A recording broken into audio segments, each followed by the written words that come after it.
A fresh financial you is closer than you think. With MyFICO, you can get the right score for your credit goal, including your FICO scores used for mortgages, auto loans, and credit cards. MyFICO provides your FICO score straight from the people that created it. And you can compare your FICO scores and credit reports from all three bureaus, Experian, TransUnion, and Equifax, side by side. Understanding your credit has never been easier. So use MyFICO to get a clearer picture of your credit in 2026. Visit myfico.com or download the MyFICO app to get started today.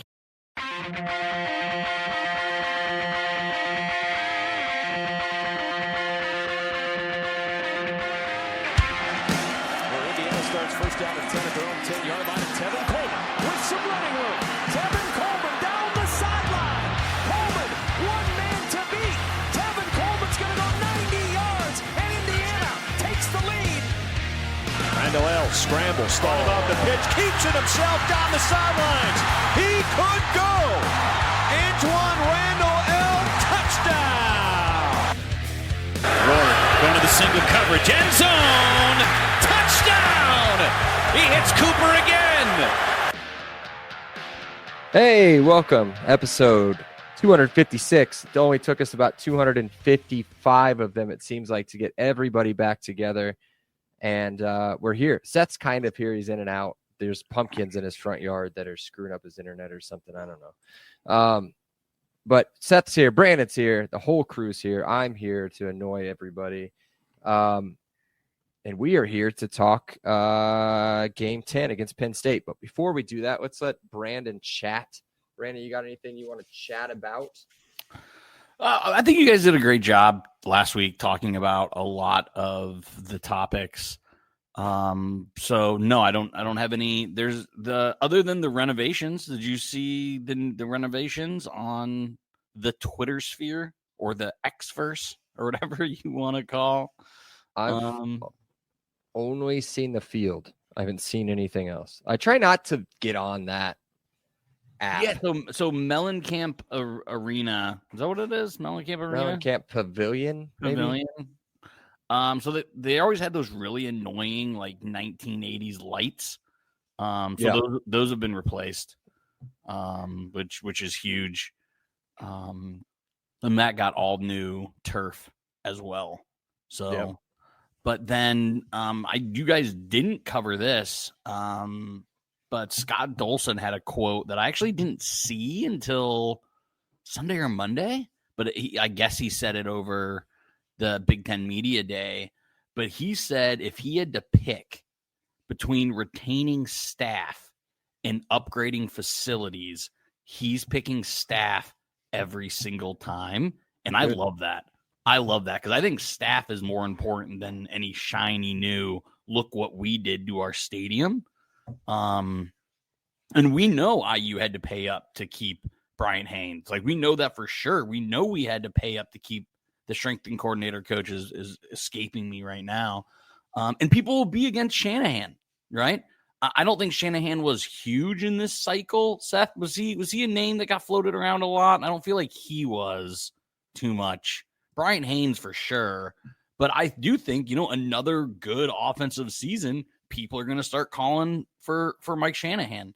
So I love that quote by Scott Dolson, because again, I think continuity is very important for a coaching staff, and there's a little bit of a topic for that as it pertains to the team we're previewing today. Yeah, I enjoy that quote as well, but I think enjoy Coach Signetti's quote of something along the lines of, when I retire, that stadium is going to look completely different than what it looks now. And he said, what did he say? Before I retire, that press box has got to come down. Yeah. I didn't know it was that big of an eyesore, I guess. Maybe because I'm just used to it. It's the only thing we know. Yeah, it's the only thing we know. He just doesn't like it. Seth, are you done throwing up breakfast burritos or something? For the moment. That's good.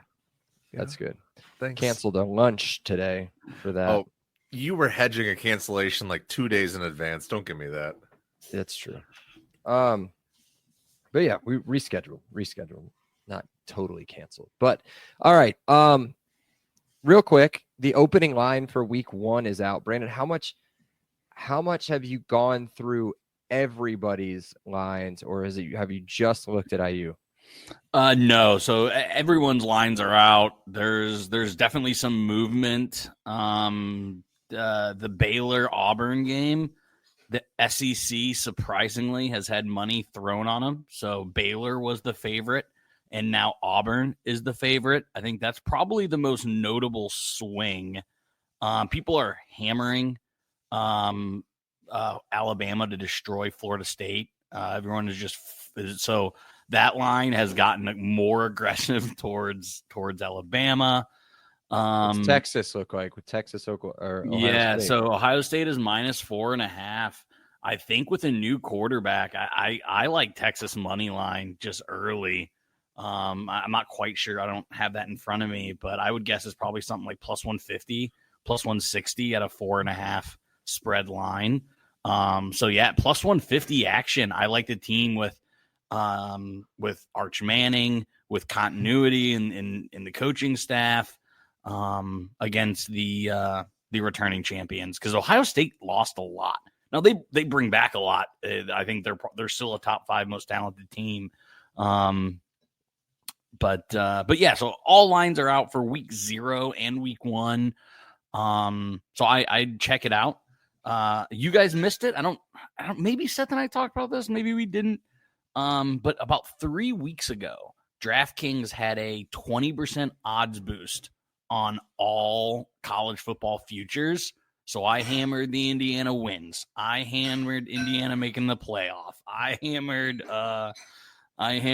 Mendoza Heisman. I wanted to take Surratt to win the Blinkikoff.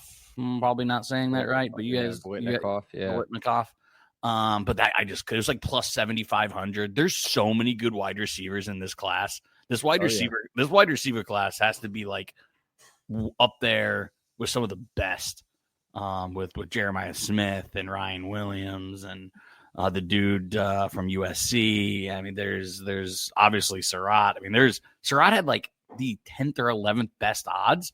Like, that's crazy to think Surratt is a fringe top 10 wide receiver, because he in my opinion, he's a day 2 for sure NFL pick. He's probably somewhere in that 3rd, 4th round draft pick. But yeah, those are just some of the action that I've gotten in on. I have 5 expiring bonus bets. So if anyone wants to slide in my DMs and hit me with a bet they have, let me know. Because anytime there's a deposit bonus, here's a hack that probably every gambler knows, but I'm just going to say it. What you have to do is there's a deposit bonus. So you get X amount of bonus bets for how much money you put in. As long as you make the bet while the deposit's still in, you never have to spend a dime of that deposit. So I don't make these size of large bets, but I moved $500 into my account. That gave me 5 $25 bets. As long as I make all 25 bets and that 500's still in, then I just take the 500 out. There you go. Degenerate hack. Speaking of degenerates, we didn't talk about what IU's line is on week 1 against Old Dominion. IU favorites as of this morning, -23.5, with an over-under of 54.5 and a -2,400 for ODU. That was fat for me. I thought it was a little high based on just, it's Old Dominion. They're one of those sneaky teams. They almost got South Carolina last year, but then you made me realize that their quarterback from last season is now our 3rd string quarterback. And do you know what do you know what their over under win total is? It's 5.5, I think. We went over it. So it's yep.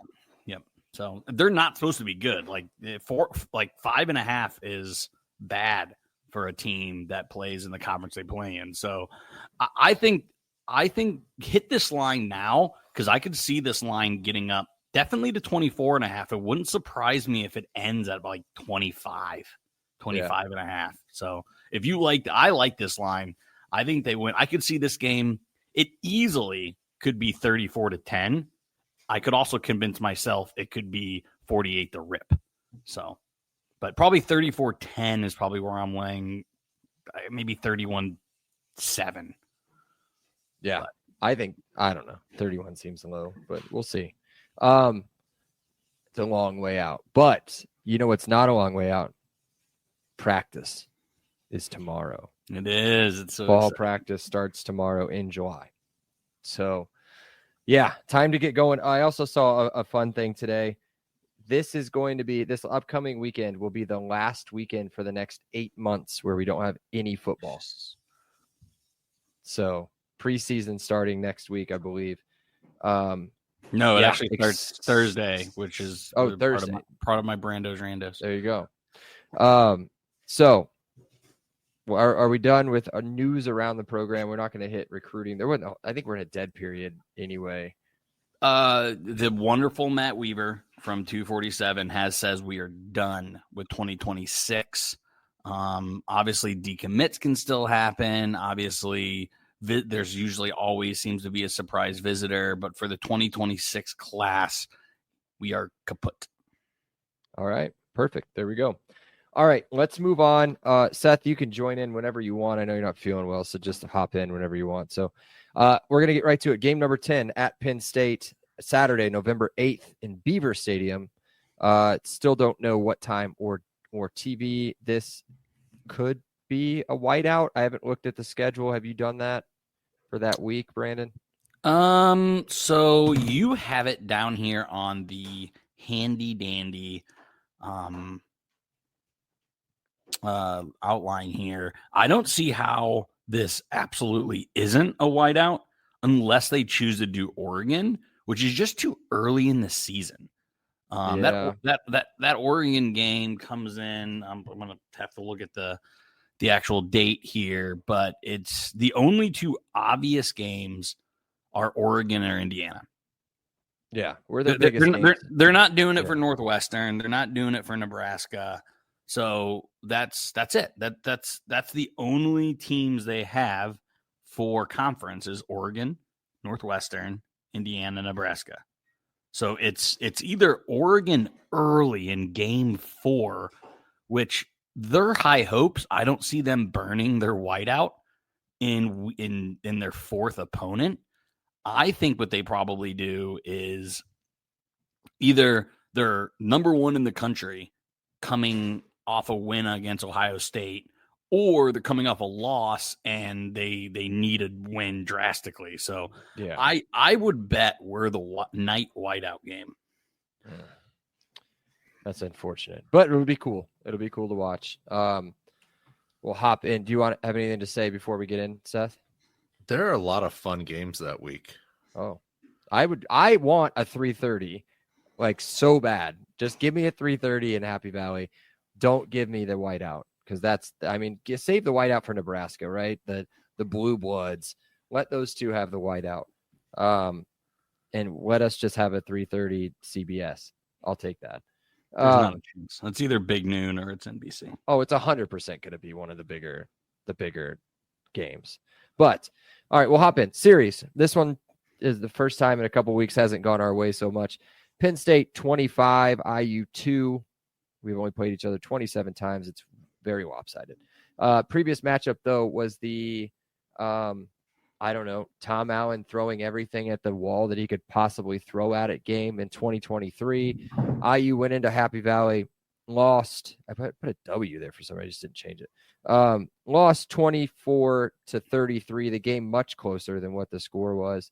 One of the blown coverages, missed tackles, like from Penn State, who was supposed to be this, like, again, national championship caliber team at that season.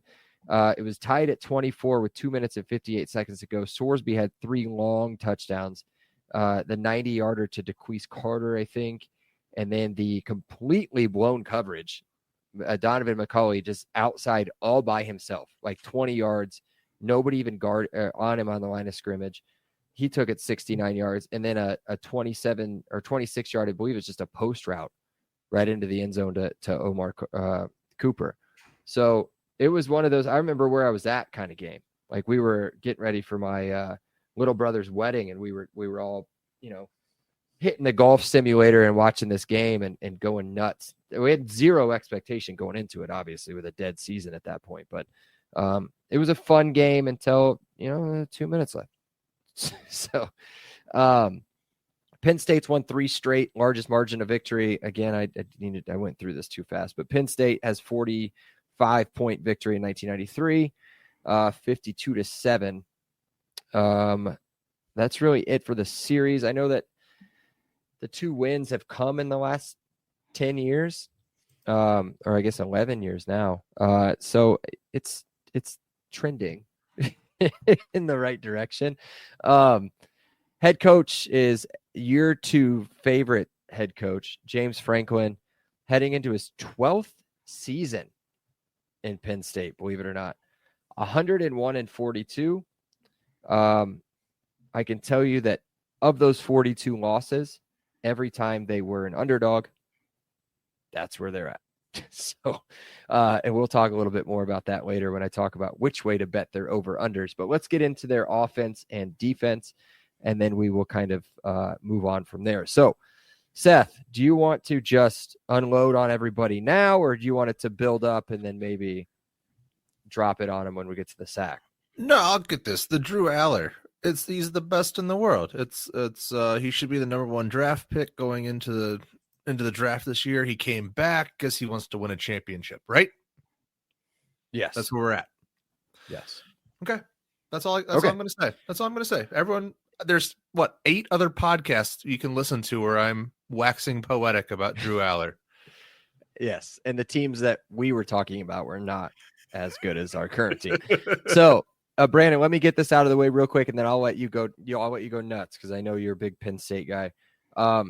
Penn State's offense. This has got to be the first time since Oregon or Illinois? No, Illinois, where we can finally put a pin on something and be like, this is what this offense is going to do, and they're really, really good. And there's reasons all the way across the field. Tell them, Brandon, why are they good? So, Seth will talk about Drew enough, but really for me, it starts and ends with their backfield, right? Drew, if Penn State wants to have the season that they want to have, it is going to be because of their 2 running backs. It is 100% going to be because of Nicholas Singleton and Katron Allen. This team reminds me offensively and defensively of 2023 Michigan. That's what I was going to say. Is Drew Aller JJ McCarthy? Man, I see so many similarities except for one glaring one, and I'll touch on this enough. Is James Franklin.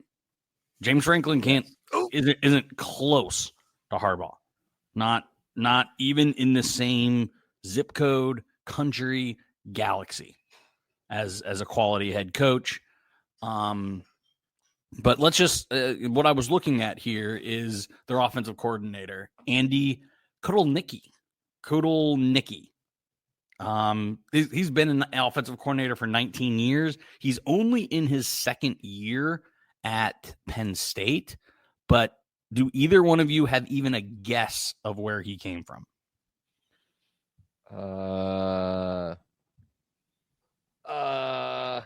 You won't get this. This is really hard. I'm guessing a random Marshall. Give me.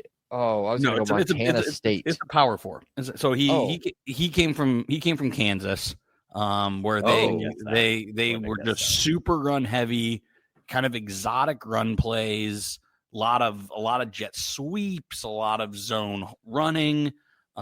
Explains Tyler Warren at quarterback.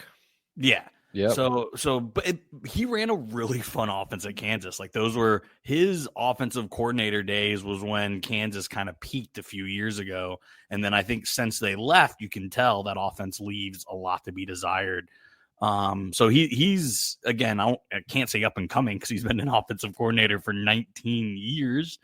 But I think him and those 2 running backs are an absolute unit together, because you can just do so many different things with them. So So both of them over 1,000 yards last season, too. Just insane. Incredible. And then Phil Steele. Are you guys familiar with Phil Steele? He's like the, oh my God, I'm blanking. The draft guru who, oh my God. Mel Kiper Jr. Yes, he is the Mel Kiper Jr. of college football, where he knows every player. He knows every player's backstory. He knows everything. He says they have the number one offensive line unit because they bring all 5 starters back, and they have 2 possible first-round picks and the best guard in the country. Yep. And when you're running zone pulls, you better have a guard that can mash people. Well, they happen to have the number one in the country. So if they have a weakness, and I would not call it a weakness, but if you had to point to a weakness, it would be their wide receivers and the familiarity with Drew, because they're all new. All 3 are new, but all 3 are studs. I mean, very good. Yep. All 3 are very, very good. Having some volume issues. Oh, you're good. I can talk for a second. I'll get you. So all 3 of so they haven't had a standout wide receiver for a few years, right? I mean, I've had good ones. I remember there was a hyphen somewhere along the way, but we've had some transfers out, bring some transfers in, a transfer from USC, a kid from Troy who was over 1,000 yards and 11 touchdowns last season. And then they're bringing in Trebor Pena. Never heard of him, but he's getting a ton of love from everybody. He had 84 catches last year and 9 touchdowns at Syracuse, which that Syracuse team wasn't very good. Kyle McCord. Yeah. Kyle McCord is there. That's right. Last year they were back. Yeah.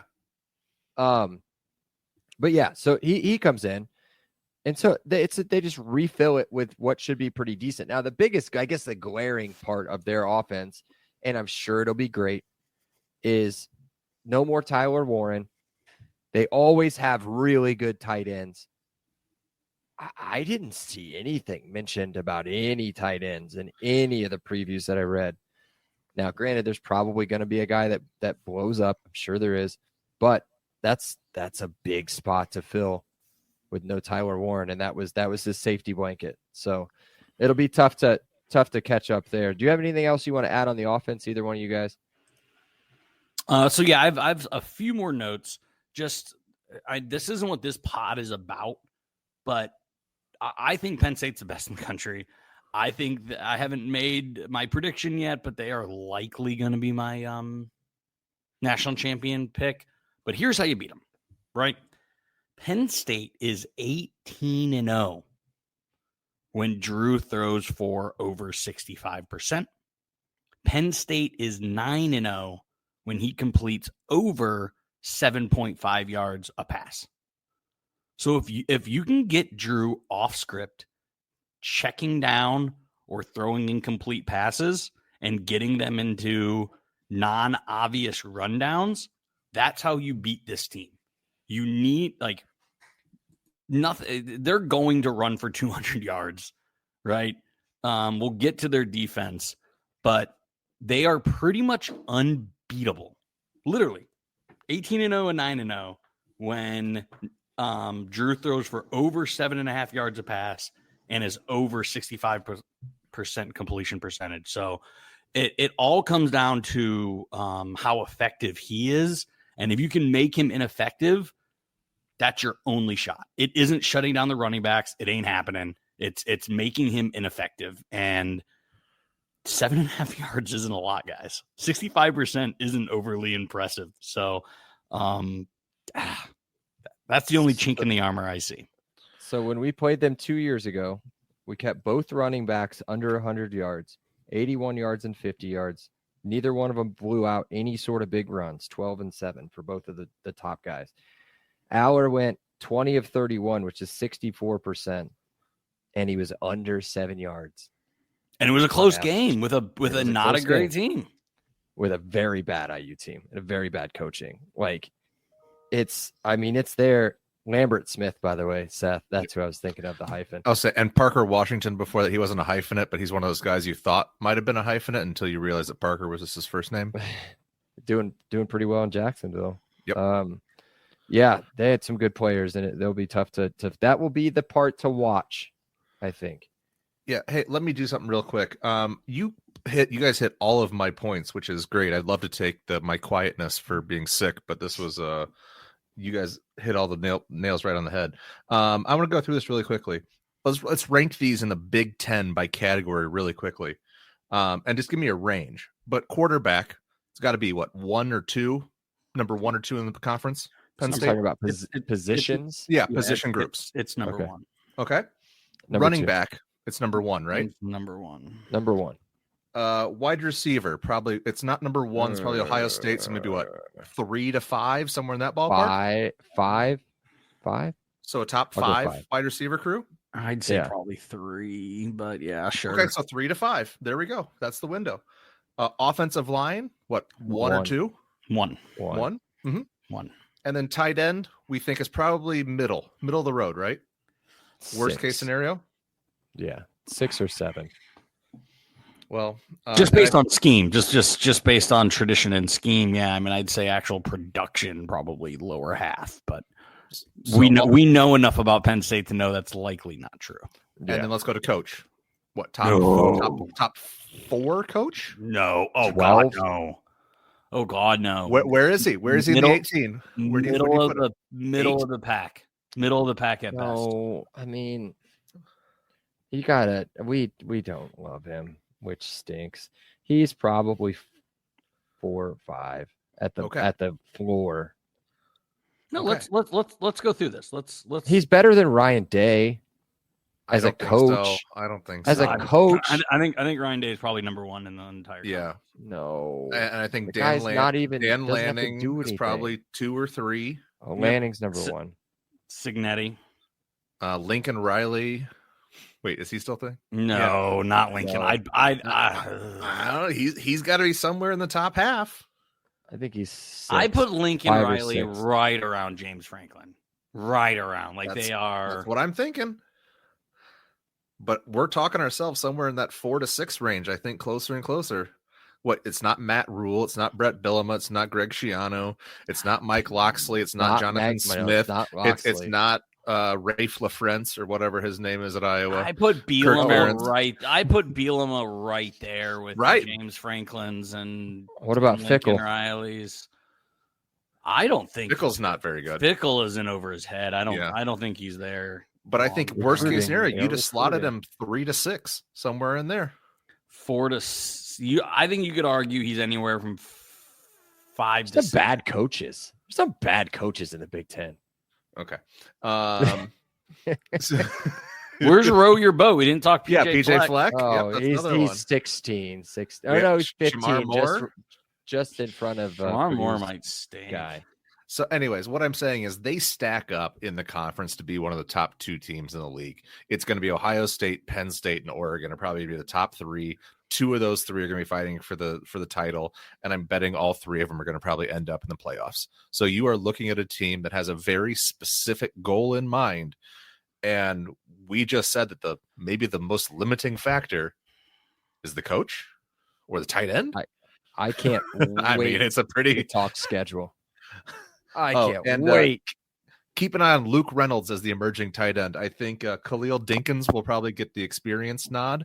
But Luke Dinkins. Reynolds is a sophomore, true sophomore. He's got like that 6'4", 250 classic body type. I freaking hate, but there's no way 4 Big Ten teams get in. It's gonna be between It just Oregon. did.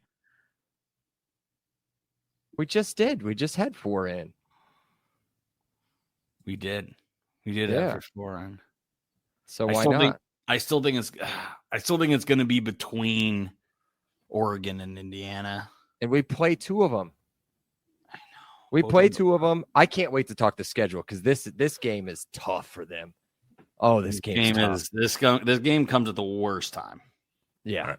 The So worst- it'll the be worst interesting. possible All right, time. let's move to defense. We won't spend a ton of time on defense. They're the 'cause number one all defense in the country, really and good. stop. They're the number one. Yeah. They I have, wrote They have 5 pros. Yes. Jesus So I Christ. wrote this. I wrote O-line before we moved to defense. I wrote O-line pros solid as fuck. Or I should have said not that. It's fine. I'll put it in the thing.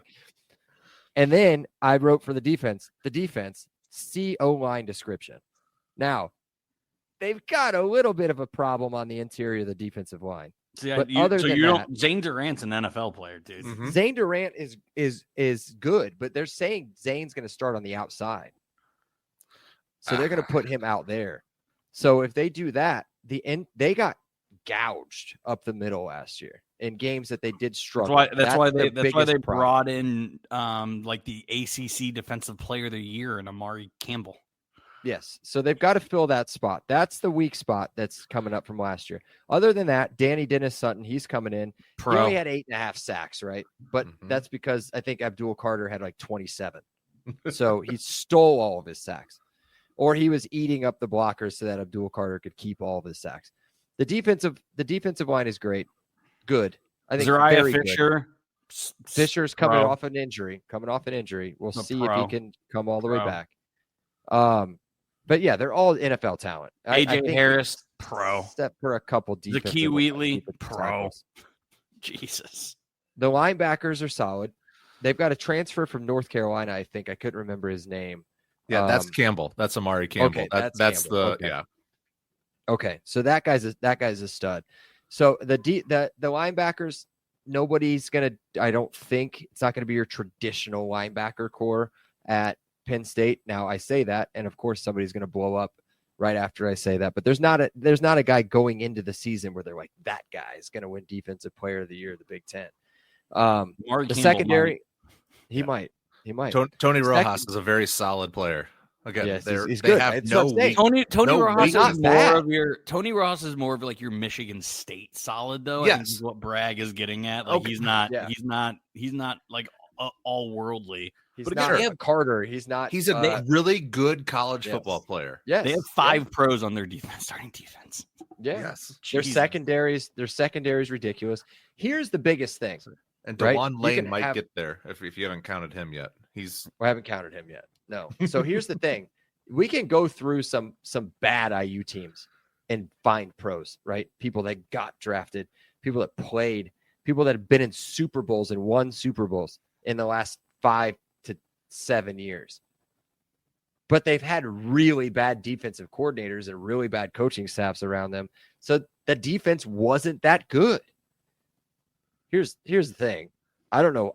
You guys make this make sense to me, but they're bringing in Jim Knowles from Ohio State, who just had the top defense in the entire country last season and probably could do it again in Ohio State, but he's just going to do it again in Penn State.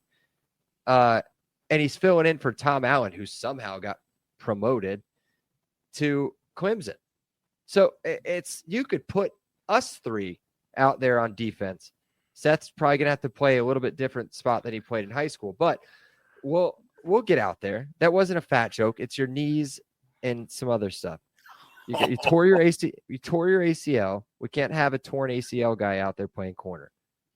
So we'll have you. I'm more of a in the have you box coming off the safety edge now. That's we'll have where you I'm coming at. off the edge, and I'll be Played the a Aiden lot of Fisher. Robert. Yeah, and I'll be the Aiden Fisher. So, it doesn't matter. We would be a top 10 defense because the guy running the defense is going to run this to number 1 in the country. Easy. And that's what I think that's how you hide James Franklin. I think the AD did a great job bringing in Kodal Nicky and Jim Knowles. I think he brought in an offensive coordinator strictly to run this power offense and a defense that will win you games by themselves. This is freaking Michigan. This is freaking Michigan all over again. Hold on, there's more too. The other thing that's held back James Franklin teams in the past has been terrible kicking games, or at least just average to below average kicking games. This guy they have right now, the sophomore, was 15 for 18 last year, as solid as they come. So this is not a situation where all of a sudden they're going to be missing 30-yard field goals. It's just everything is lining up that this is the year they're making the push. So This is the best Penn State team ever. they're very good. They're, well, didn't no, they win? They won a Kajana national Carter and championship, what was God? Who LeVar- was Kerry LeVar Collins. Arrington. Oh, Oh, Collins did A go little there, bit but they didn't before win a there, yeah. national championship. Yeah. So, all right. Well, I think that's it. Overall, they're obviously we've said it 1,000 times. They're top bet to win national title. They're top bet to win the conference. The schedule has got some bumps, and I can't wait to talk about it. They get so lucky with what comes before their two biggest games in the entire schedule, and I think it's rigged. But we got the same thing last year. The Big Ten, right. No. So I do think that they are in some trouble. We'll talk about it real quick. But real quick, there's an opposing team thought, but it's coming from Clutch Points, which is a national thing. And they basically said, Indiana's coming off of a playoff berth last year. They look to compete again for another one. They're replacing Rourke with Mendoza. They talk about, this is where I gave them, I should have upped it from 5 poops to probably 8 or 9 poops, because they do say this. They lose the top 2 running backs, but we just replace them with 2 absolute studs. And then they bring back Elijah Surratt and Omar Williams. Oh, boy. Do you guys know Omar Williams is on the team? So they bring back Omar. Maybe that's EJ and Omar Cooper put together. I'm not sure. But Indiana will be relying on 3 new offensive linemen. Also, yeah, I guess that's true. 1, 2. Yeah, maybe. And then one of them's been at IU before. Shouldn't count. And he says the offense will take a step back, which will be the difference in the game. They predicted the difference in the game. They predicted it 28-24. Penn State winning the game. It's an IU cover. I mean, if that's a battle to the end, I'll cry about it, but I'll take it, right? They also have them coming in 8-1 after that game. So let's get into the schedule. This is the most green we've seen on the schedule for a very long time. They are in the top 10 of easiest schedules in the country, non-conference. In the first game, and the line on that first game, Brandon, blew my mind, because it is a team that traditionally beats Purdue, and it is Nevada at home. They are 45.5-point favorites. And it's on CBS. The game's on CBS. They're putting a 45.5-point favorite on CBS at 3:30. And they'll cover. Are they that bad? Nevada must be that bad. I didn't look them up. Then they've got FIU at home in Villanova, which is, they have it listed as like a neutral site game. And Seth and I, we've talked about it, all of us in the group. It's at the Lincoln Financial Stadium, whatever it's called, wherever the Eagles play. The Link. Which is technically a Villanova home game. No. But it's going to be 95%. Ooh, 99. Yeah. 99. 90. It's Temple's home facility, but it's in. That's what I'm saying. I think they technically play at Villanova in this game. Right. So it's like they're playing it there. And then they get a bye week, which is very conveniently scheduled right before their biggest home game of the season to start, Oregon. So, all right. I was doing a little bit of producing here. They have not announced the time on this. The absolute clincher that this was a setup is if they put it at noon. If they put that game at noon, the Oregon traveling 3 hours. Oh, okay. East. No, they've announced it. They have announced okay. it. It's 7:30 NBC Peacock. Oh, okay. Oh, that's whiteout. Okay, never mind. The whiteout. Okay. Yep, I was gonna say. And that was the other thing is that made that entire segment irrelevant. Yep. Indiana, but that's a good thing. We didn't want the whiteout. You don't want it. You don't want it. Give me 3:30 CBS, please. Okay. And then so they've got Oregon at home. That I put it as a 50-50. We don't know what kind of Oregon. Oregon should be good. We were skeptical. It's all Dante Moore. Seth and I were very skeptical. We had a floor of 5 wins. What's he done? Exactly. Then they go to LA. They get to go play in Pasadena. I think they take care of business there. Come home against Northwestern. Well, don't worry, because Nico is 2 spots behind Fernando Mendoza in his Heisman. For Heisman, he's 2 spots behind Mendoza, and Mendoza's top 10. So Then they come home for Northwestern. I think right now, if they beat Oregon, now they're sitting 6-0. Mm-hmm. This is a tricky one, boys. They got to go to Iowa. Iowa, not great, but probably your traditional 8-win Iowa team, I think. 7 to 8-win Iowa team. They've got to go to Iowa. That may be a night game in Iowa. Night games in Iowa. Let's look at this. There already is a prime NBC. Oh, they got lucky. USC Notre Dame. Oh, of course. But So I'm guessing I'm guessing this game will be big noon.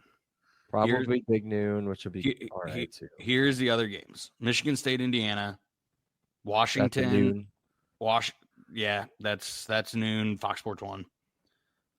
Washington, Michigan, Purdue, Northwestern, Oregon, Rutgers, Ohio State, Wisconsin, Maryland, UCLA.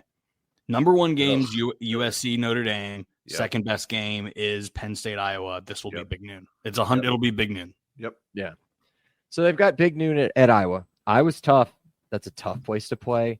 We'll see how they perform there. Then they go into a bye week, and then they have got what everybody that I have read is considering probably an automatic loss. And I think Vegas thinks it's an automatic loss too, based on, if we skipped it. They've got them at 10.5 with the under as the favorite, Brandon. Yep. So they've got Ohio. So they've got them tripping against Oregon, at Iowa, at Ohio State, or the very next game at home against IU.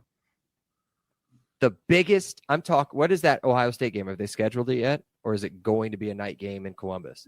They have not scheduled it yet. Let me look at it real quick. It's got to be. I can't remember the last time Ohio State, Penn State hasn't been a.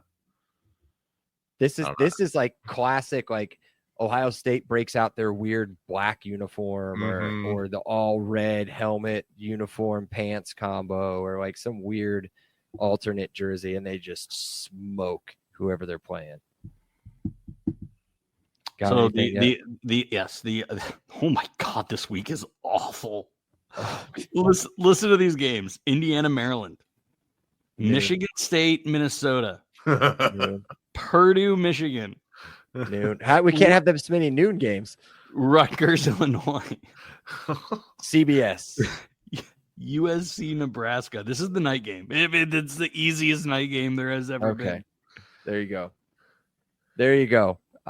So that's going to be tough. So that high, they're preparing for 2 weeks for that team. And that high, if they lose that game, is, I don't know, man. And I hinted at it, and I'll say it now. When they are favorites, they win. When they are underdogs, they lose. And it's not close. The percentage of games that they lose as an underdog are not even close. It may actually be zeros. Like I can't remember exactly what the stat is, but it may be zeros. And there's no chance, unless Ohio State completely implodes, that they're not favored in that game. I think they lose that game. I think they lose one of the other two big games before IU too. But they come into IU. Notre Dame finish with the easy ones. Notre Dame plays Boston College that week. Yeah, that's 7:30 NBC without a question. So then they've got IU, and then they're at Michigan State, Nebraska, maybe, and then at Rutgers. I've got the under, Brandon. I got them under 10.5. I think I got them at 10. So I think they go. I think they go 2-1 against Oregon, Iowa, Indiana. I think they drop a game because because of James Franklin. So I do think they go 10-2, but I still think 10-2 is the national champion, for as like messed up as that sounds. But James Franklin's just gonna have to prove it. James Franklin is just gonna have to beat the allegations. Careful with that word in Penn State. But oh God, I didn't even think. So I was gonna say this has to be one of the easier Big Ten schedules for the top teams. Now we haven't reviewed Ohio State's schedule because we don't play Ohio State. We did review Oregon They're set up kind of tricky too. They've got some tough, sneaky games, right? I mean, if Nico does anything at UCLA, that could be sneaky. Got to go across the country for that one. The end of the season shouldn't be a problem unless Nebraska is good. I mean, I don't know, but I think you're right. I think 10-2, 11-1 ceiling, 10-2 is probably what's going to happen. I don't think they win less than 9, though. No, don't God, think they win no. less than 9. God, That would no. be Oregon, Iowa, IU, and Ohio State beating them, and I don't see all 4. So that's it. So let's take a break. It's been a long time, 45 minutes almost. This episode is brought to you by your go-to expert in the Indiana real estate market. Whether you're looking to buy, sell, or invest in a home right here in the heart of the Hoosier country, Garrett Lawton with True Blood Real Estate is the agent that you need. He's not just a real estate agent, he's a Hoosier fan just like you. And Garrett knows Indiana inside and out, from Bloomington to Indianapolis and everywhere in between. Plus, his personalized service makes the buying and selling process smooth and stress-free. So if you're ready to make a move, give Garrett a call at 317-410-8851 or visit his website at lawton-realty.com. We are back with what is our traditional setup today, I think, unless Seth has already dumped his sack on us. But we've got some randos, we've got a sack, and then we're going to get out of here. Brando, hit us with them right now. So talking about, this is an Indiana podcast, and you can't get through an Indiana podcast without talking about Blue Bloods. Is Penn State, where does Penn State fall within Blue Bloods of the Big Ten? Because I don't think they're a top 3. Oh, not top 3? No. Of current Big Ten. Current Big Ten. Okay, because you've got USC in at 3. So, yeah, probably. No, you have to. You can't put Oregon. Oregon's not a blue blood. Oregon's only been good for less than 20 years. But they've had a better past 20 years than Penn State has. They have. I would not. I would. They've had a worse 20 years too. If you look at 2003, 2013, and then 2013, 2025, it's complete night and day. Who are you talking about? USC has not been. USC they've had some won bad 2 years. straight national championships in the early I know. That's what I'm saying. 2000s. They were great in the early 2000s, sure. But but then the whole Reggie Bush thing kind of. After that, it's Pete Carroll. After Pete Carroll left, it's been meh. I think so. I would put probably debate it. I don't care. Ohio State, Michigan 1-2. I don't care. Yeah. I would put USC, then Penn State, then Oregon. I'd flip 3 and 4. What about Nebraska? You would put Nebraska behind They've Oregon? done nothing in the Big Ten. What have they done in the Big Ten? Nothing to do within the Big Ten. He's talking about blue bloods, and blue bloods are based on national championships. What have they done in the last 20 years? They haven't done anything in the last 20 years. So how many national top championships does Oregon have? How many national championships does Oregon have? None, but I'd put Wisconsin ahead of Nebraska. No. In the last 20 years, Wisconsin's had a hell of a lot more consistent success than Nebraska been has. You know why he's doing this? Because he wants to slant IU. This is what he's doing with what have you done for me lately? That's why. I'm just saying, if you're looking over the course of a time, you're talking recency bias. I'm not talking recency bias. Bragg is talking about holistically as a program. Because you think of IU, right? You think of IU basketball, like the older maybe generation or people that know ball would say technically they're on the fringes. They're hanging on. But IU, a blue blood, IU, Kansas, Kentucky, Duke, North Carolina, right? Those schools. Connecticut. Nobody's putting Florida. No, they've won 3 national championships since 2006. Nobody's throwing Florida in there as a blue blood basketball school. Okay, but let's get back to football. Florida or Penn State? Who's more of a blue blood? Florida. And Florida's been dog doo-doo the last 10 years too. What? Florida State or Penn State? Florida State. They've won it, yeah. I know their high was so high though. Their lows have been Jameis, baby. Oh, yeah. If you count national championships over everything else, then I'd lean towards Florida State. You have to. Does Penn State? Penn State has one, right? Clemson or Penn State? Clemson. I think Penn State. Penn State. Clemson's won 2. But Clemson was bad forever. And I think that's what Bragg and I are on this. Okay. Like Bragg and I are taking blue bloods as it is historically. You're traditional taking the last since 2000. Okay. Yes. Okay. Yes. Okay. I see what you're doing, and I agree. If you're going to go recency bias, he's just doing this for a long play to slant IU basketball. That's what he's doing. We all know. It's obvious. I don't think we're technically still blue blood, but that's kind of how it's based on. Is like, UCLA basketball. Really, I know that they've been to a national championship. Did they win? They won that one, didn't they? No, they lost. They lost. They were an 11 seed. But they've been to one. More recent than IU, right? But they haven't won one in a long time since the early 90s. So, yeah, you're right. You're right. The reason I asked this is Penn State needs this national championship so freaking bad. So bad. Because them, like Indiana basketball, like Nebraska football, need at least we won a national championship in the last X amount of years. Penn State does not have that.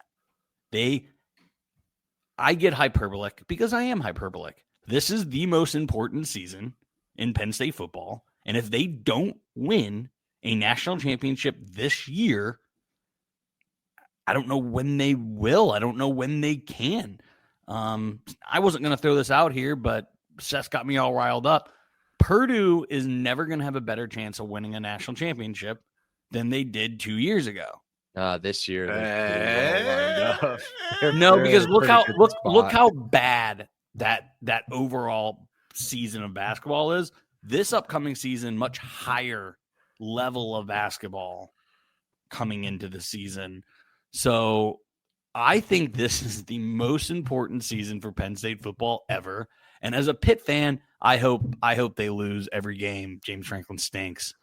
I only wish bad on Penn State. And I happen to have a lot of Penn State friends, and you guys know I'm a troll. So that's where I sit on that. Okay. Enough on Penn State, because I feel like this is like the most we've talked about an opponent in a long time. For me, it's awesome. Indiana starting football tomorrow. We're a week into NFL training camp. Have you guys even started to think NFL, think fantasy football? Like, where are your guys' head spaces at for those two things? I'm on both of them. I'm on Danny Dimes' algorithm, and I am on already penciled in to not even show up to the fantasy football draft as the reigning champion, and not even call in until the 6th round, because I'm not drafting anybody until then, because the team is so good and so young that I'm keeping 4 people, maxing it out, and going for the second one, going again. That's awesome. Yeah, I'm all about it. And then I moved on, and then I just, played the NCAA game again. Seth is amped. Seth has got his Super Bowl shirt and tickets purchased for the Bears. And your delusion is so consistent. The Caleb Williams drama that they're trying to produce day in and day out has been fascinating. And the Chicago sports media, I've said this before, the only thing worse than a Cubs fan when they're losing is a Cubs fan when they're winning. And it's the exact same with anything going on with the Bears. Is the quarterback, even if he's mediocre, even if he's above average, all they want to talk about is how garbage he is. And they're already starting to turn on Ben Johnson now because he called his Caleb Williams rookie season a waste. And now, well, if you're going to talk about it like that, then you're not taking your job seriously. It's just absolutely absurd. And you see what DJ Moore said about Ben Johnson? Oh, of course. And that's why I click on it, because it's all juicy as shit and it's clickbait and it works every damn time. And I hate myself for it. Do you see? You know what? We could be. I was going to say we could be in his shoes. Yeah, we could be in his shoes. Douchebag! What an absolute. DK Metcalf might kill someone on this team. And it might be Aaron Rodgers. All of our teams are a laughing stock. It's fantastic. They really are. I've already done. How do you spell Roschon Johnson's name?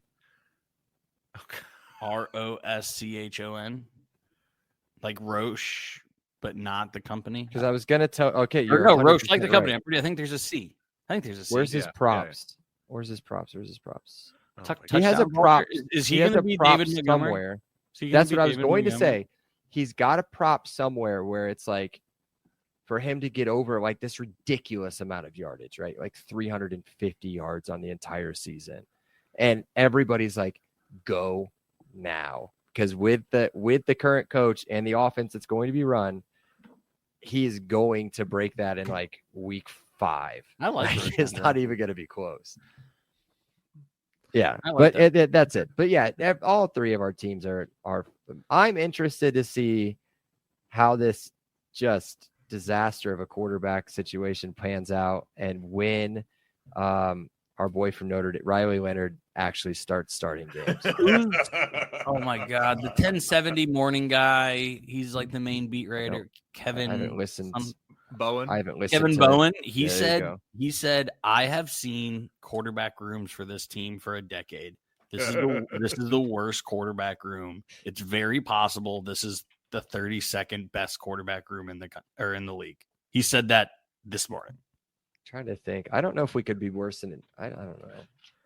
Kyler's struggling. Arizona might be in some trouble. The Browns are really fun right now too. And the Browns too. Yeah. I think I'd take the Colts over the Browns. Yeah. Yeah. The money like the Giants alone. Oh, real quick, let me get this off my chest before so everybody can hear it. Giants are going to the playoffs. I'll say it right now.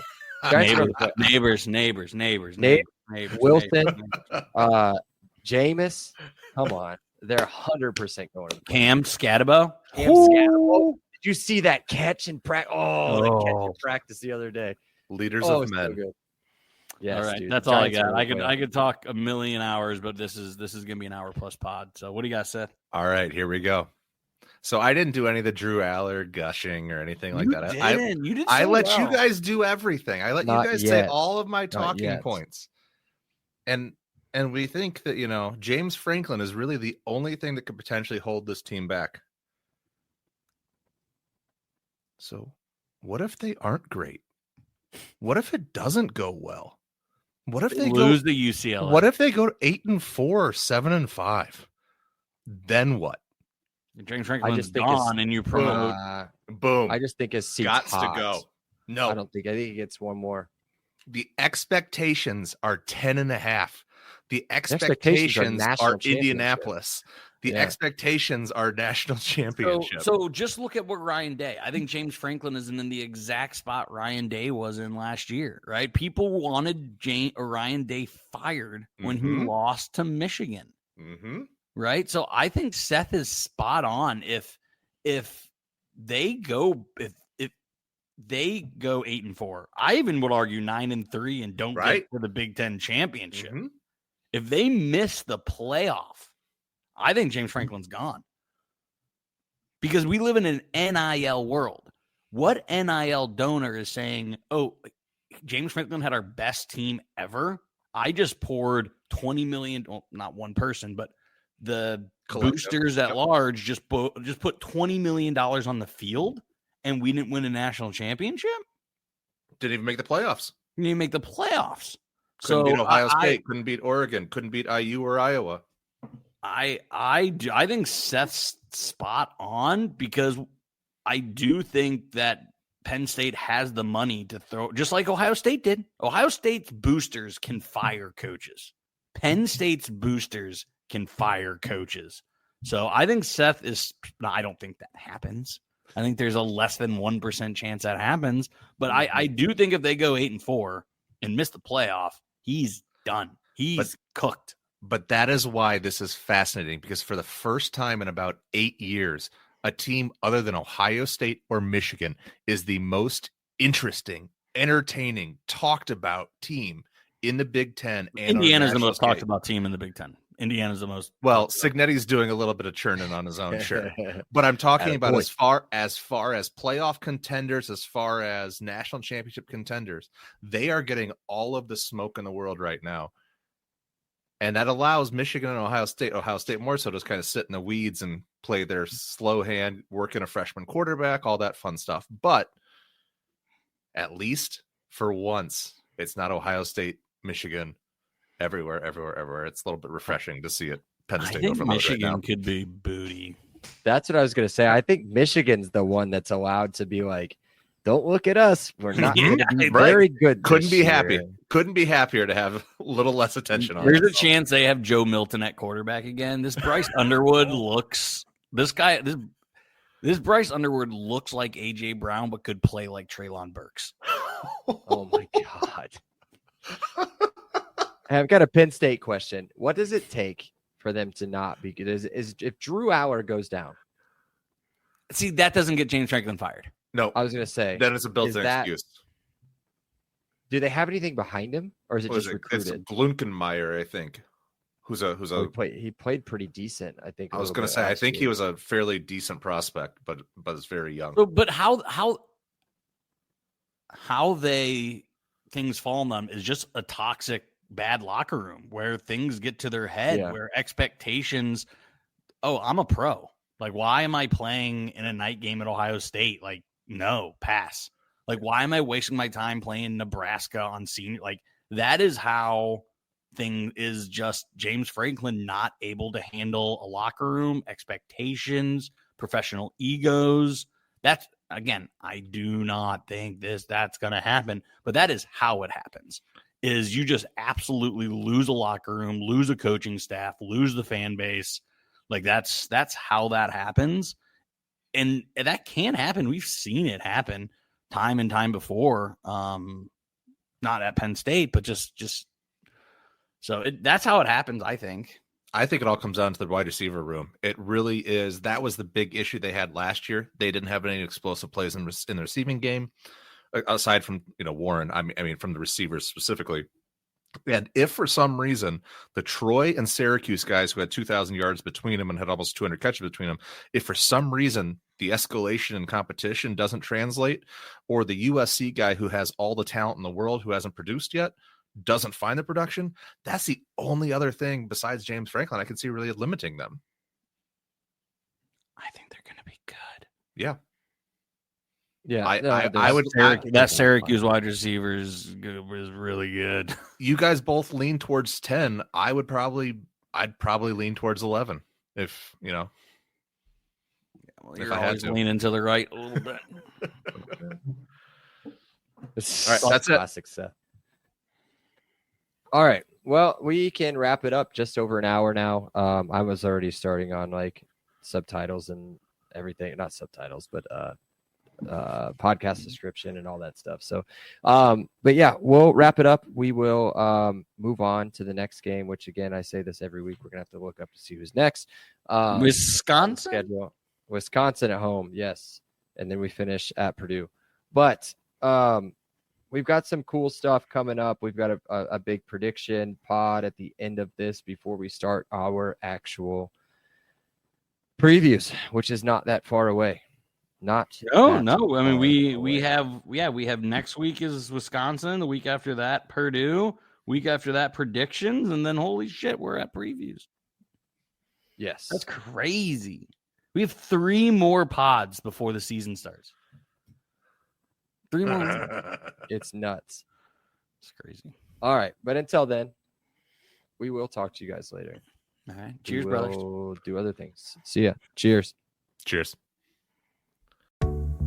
Ready to buy a car, a home, or just want to take control of your money? Your FICO score matters, and 90% of top lenders use it to make decisions. Check your FICO score for free today without hurting your credit score. Visit myfico.com/free or download the MyFICO app today. MyFICO gives you the score lenders use most, plus credit reports and real-time alerts to help keep you on top of your credit. Visit myfico.com/free and take the mystery out of your FICO score.